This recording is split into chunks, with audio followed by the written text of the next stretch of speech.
आज की कहानी की शुरुआत में आदमी नदी के किनारे लेट गया और थोड़ा पानी पीने लगा।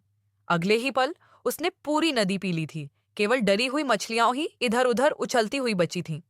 जॉन एक क्षण के लिए स्तब्ध रह गया। इस समय वह पानी छोड़ने के लिए नदी के किनारे की ओर दौड़ा।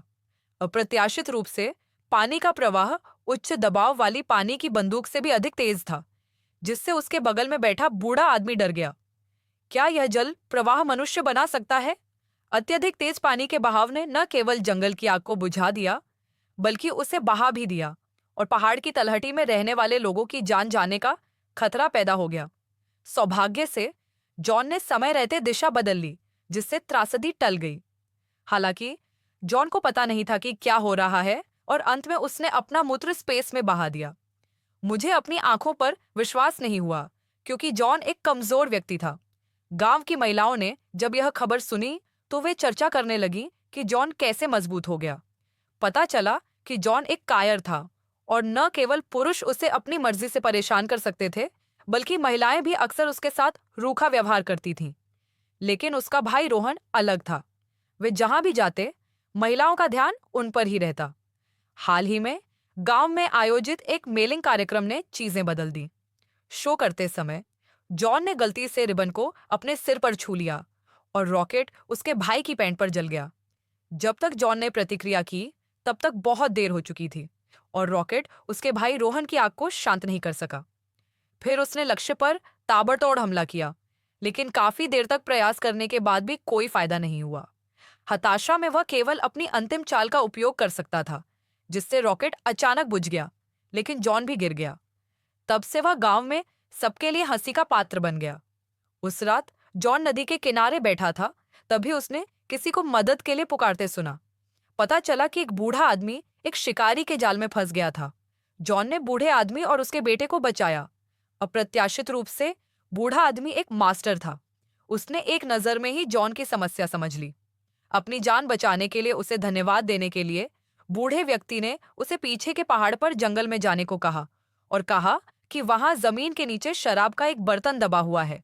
इसे पीने के बाद उसका पुनर्जन्म हो सकता था, लेकिन वह हर बार केवल एक छोटा घूंट ही ले सकता था।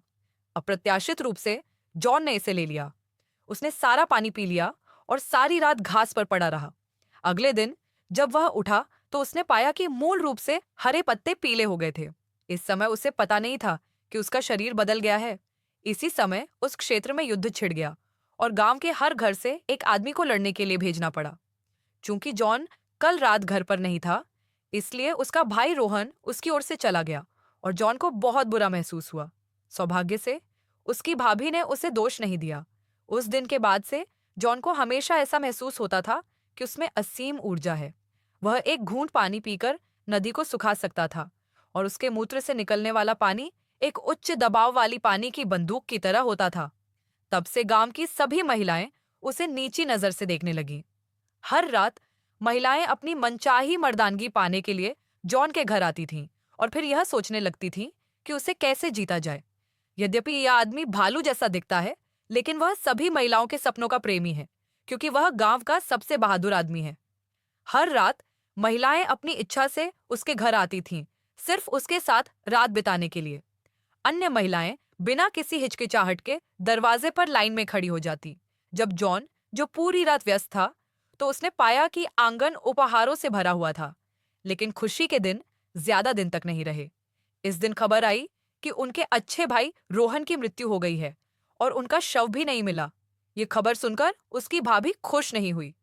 जॉन जल्दी से डॉक्टर के पास गया। उसने पाया कि उसकी भाभी के दिल में बहुत सारे संदेह थे और उसके शरीर में तेज बुखार था। इसलिए उसे ठंडक पाने के लिए पानी की जरूरत थी। लेकिन अब बुखार आ गया और उन्हें पानी का कोई स्रोत नहीं मिल रहा था। इसीलिए डॉक्टर ने उसे गर्मी दूर करने और विषहरण का एक तरीका बताया, जिसका मतलब था कि उसे और उसकी भाभी को सेक्स करना होगा। लेकिन जॉन अपने दिल में इस विचार का ख्याल नहीं रख सका। लेकिन ज्याओमी की दर्दनाक नजर को देखकर उसने आखिरकार समझौता कर लिया। तभी अप्रत्याशित बात यह हुई कि उसका भाई रोहन सचमुच वापस आ गया। पता चला कि वह सिर्फ घायल था और छिप गया था। ये औरत उसकी पत्नी के पास गई और उसको इस दृश्य के बारे में बताया। उन दोनों को ऐसा महसूस हुआ जैसे आसमान गिर पड़ा हो। जॉन के पास कहने के लिए शब्द नहीं थे और वह अपने भाई के सामने चुपचाप वहां से चले जाने का ही विकल्प चुन सकता था। वास्तव में भाई ने ज्याओमी से शादी नहीं की क्योंकि ज्याओमी का असली प्यार केवल जॉन था। लेकिन जॉन पहले बहुत कायर था, इसीलिए ज्याओमी इस तरह से उनके घर के करीब रहती थी जिससे उसे उसके साथ भावनाओं को विकसित करने का मौका मिल सके। लेकिन इससे ऐसी गलतफहमी पैदा हो गई। जॉन के गांव छोड़ने के कुछ समय बाद ही सभी महिलाएं गर्भवती हो गईं।